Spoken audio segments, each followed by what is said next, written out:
Everyone keeps asking the same question. When will AI take our jobs? But that might be the wrong question, because AI doesn't need to replace your entire job to change your career. It only needs to replace the parts of your job that companies pay you to do. And that's already happening. For years, we've imagined automation as a machine replacing a human.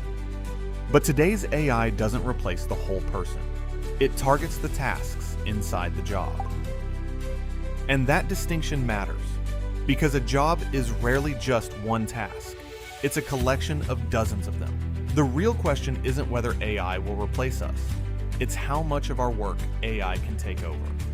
And that changes the game, because when AI handles the repetitive work, people can focus on the decisions that actually matter.